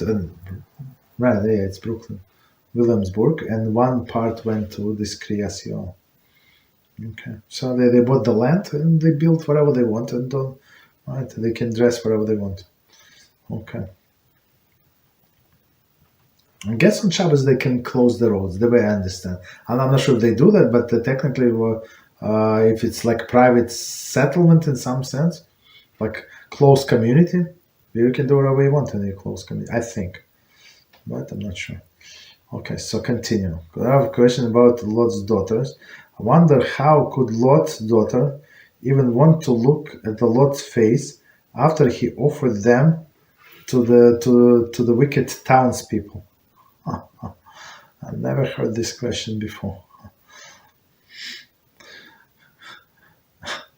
I wonder how the Lot's daughter would even want to look at the Lot's face after he offered them to the wicked people of wicked townspeople. So, and basically, like if you think about it, if you think about this question, so the father will offer this this daughter not only to disgrace, but they would to the death. It's a death sentence if he would if they would come out. You understand? So it's like, and after that they would do something like we want to look at his face after they know. But as we said before, there were two righteous women, and it was not personal like a revenge, because they said, right, it's not for their like entertainment or their like something, right? It was about continuation of the human race. That's it. So sometimes we have to like step over our feelings, and somebody insult us, and this did this to us, that to us. Sometimes like we have to like get together and do what is proper, what to bring nachas to Hashem, and to like it's not a personal, it's what is proper to do. So we have to like unite with the wicked, like in this case with the wicked person. That's what they would do, right? Or ask them a favor, something. Unite we're not allowed, but ask the favor, right, and do whatever they did. Okay. And plus, I don't think they're right. So for sure, like to have relations with this Lot, with the father when he's drunk, like, right. Okay. So very interesting. So let me just quickly read.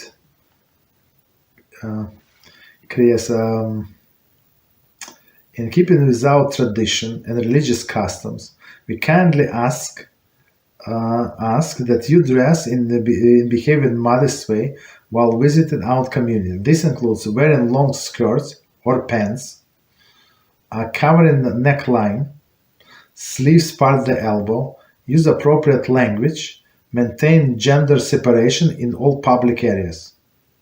Thank you for respecting our vows, and please enjoy your visit.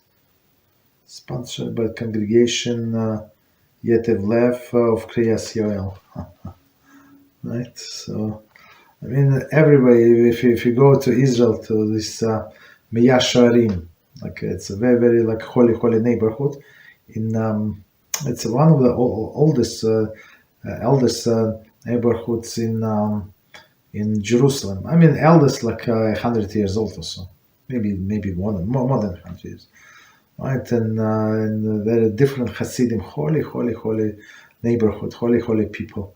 Tzaddikim, and just to walk through the streets, you see like you feel the holiness, and they have all of these posters everywhere, because all of these tourists all of these tourist operators, they come, they bring like excursions, right, to see like the religious Jews, and of course in the summer in Israel. Most of the year is the summer. They all undress and they ask like to dress. I'm not sure if these tour guides to tell them like to dress. I'm not sure, but some people would come like to look at the Jews, right? Not dressed. On Shabbos they would not allow cameras. They enforce like of course for Jews, for non-Jews there's a like a regular day they would come. Not sure if they allow all of the buses because too many people, right? But the way I remember that they would come on Shabbos, they would come, but they would not allow to use cameras. Okay. So continue. Correct question about Esav. I wonder if there is a deeper meaning regarding the only physical difference between Yaakov and Esav was being hairy. Hashem could make them look completely different, or given any physical trait of white hair. Wow, it's a good question. So again, question about Esav. I wonder if there is any deeper meaning regarding the only physical difference between Yaakov and Esav was being hairy.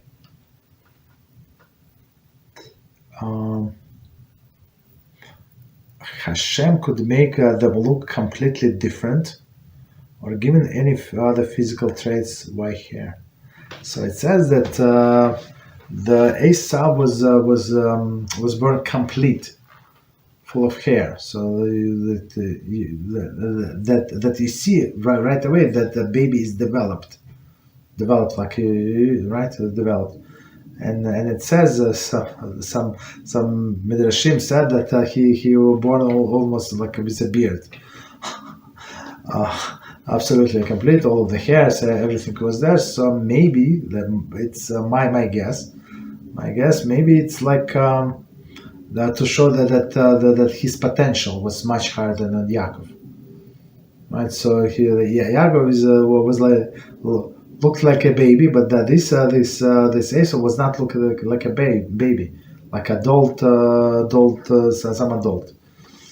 You understand? So even though Hashem tried to give him all of this like advantages in this life, he still he had a free choice, and he did whatever he did. Right, and that's why it says that Hashem said in the Torah that Esav saneti. Saneti means I hate him. So like Hashem hate anybody? Like it's I mean he hates. But one of examples is Esav. So why would he hate Esav? Because he knew the truth. He was brought up in the house of the holy parents, right? Yitzchak and Rivka, and despite of this, and he was learning with Yaakov. It's not like he has a freedom of choice, like children today. I don't want to learn. I don't want to do this and that, and go right. I'm leaving. Oh, where are you going? You're only 5 years old. Okay, I'm leaving. I'm sick and tired of you. Right. So there is some children that talk to people, to their parents like that. But in those days, no. So meaning it is Torah class. So Yaakov would be present, Esav would be present. But after gets bar mitzvah, it was always in his mind, like to go the different direction. But he got exactly the same education. He was brought up not among the gangsters, but among the holiest people of the world who ever lived in this world. You understand? And he chose this path. So we call that. That's why Hashem said, "I hate him," because if person was not privy to the truth, it's one case. So he has some discount. But this one, living among the holiest of the holiest, right? So that's the way I understand would be the answer. Right, so he was like complete, meaning this complete understanding what's going on. Okay, so next question. Question about Avraham Avinu. I wonder why Avraham Avinu was considered fulfilled the entire Torah if he did not have a daughter who can produce offspring.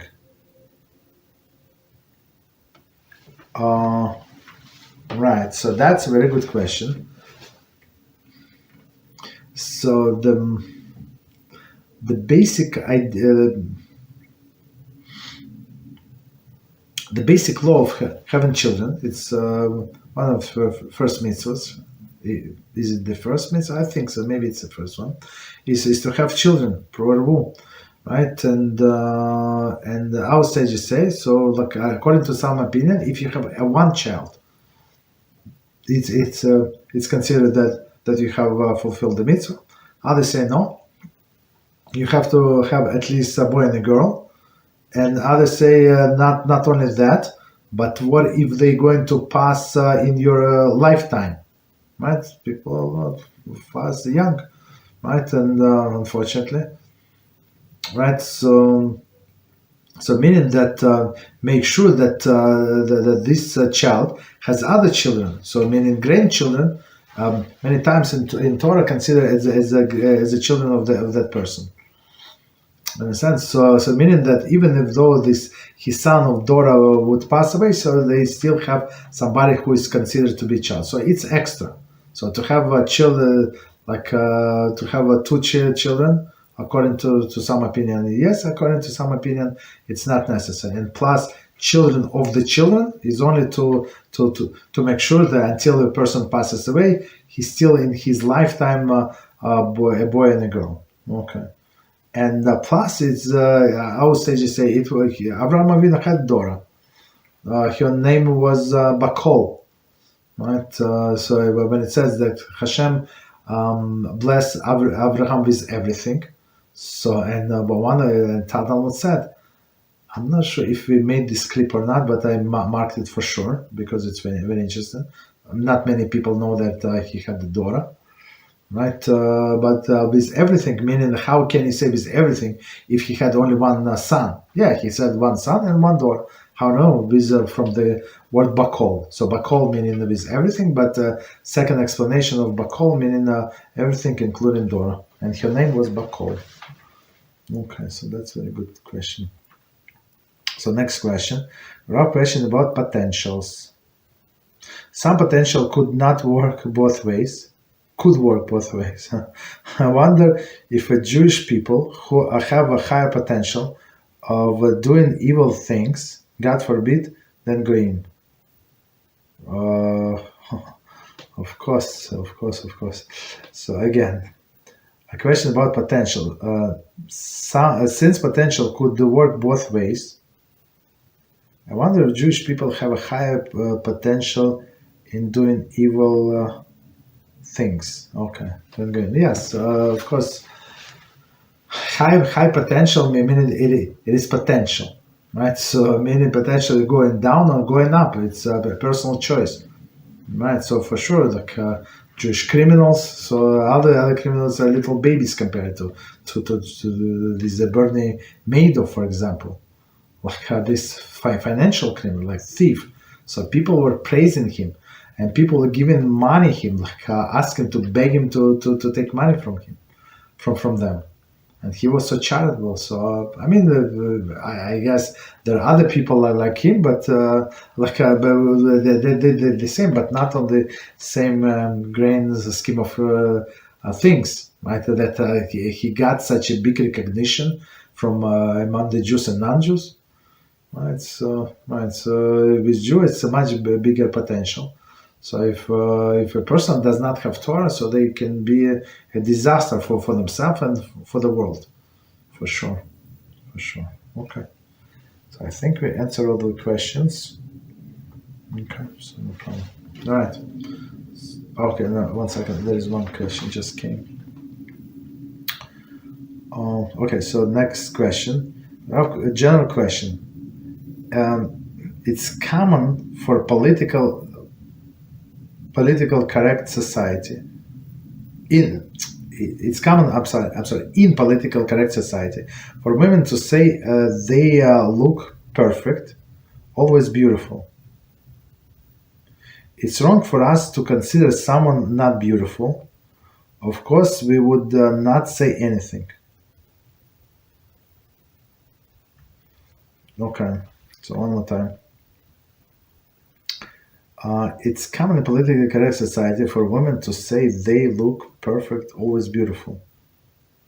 Is it wrong for us to consider someone not beautiful? Of course, we would not say anything. I mean, right? So, like, is it normal not to say anything? I mean, if person, we have to describe what beautiful is. So beautiful, if person is beautiful in the physical appearance, so maybe she's beautiful, but she's rotten inside. Is she beautiful? According to the animals, yes. According to Hashem, no, she's not beautiful. So that's what it is. So, and some people, they are not very attractive. Some women, so we're talking about women, not very attractive physically, but have very high neshamas. Right? Is she beautiful? According to Hashem's eyes, she is very beautiful. So that's it's not so simple to say. So, and plus, even somebody is not so attractive, and you cannot call that person beautiful, because that person would see like you as a hypocrite. So don't tell anybody like compliments in this lady's presence, or she would find out. Right, so I think that's it. And probably like beauty, like what did they do to be beautiful? It's a gift of Hashem, right? And plus, if you give these compliments to women or men, so especially men, they can take it to their head, and it's you can push them to promiscuity, basically, to put them in their mind like ideas of the self-confidence, that they're beautiful, they're attractive, they're handsome. So we try to like not to like underline these things. Okay, no problem. Not highlight these things. All right, so let's stop here. So thank you very much for learning with us. Please join us tomorrow, same time. We're going to learn about kosher kitchen. Beezrat Hashem. Thank you and good night.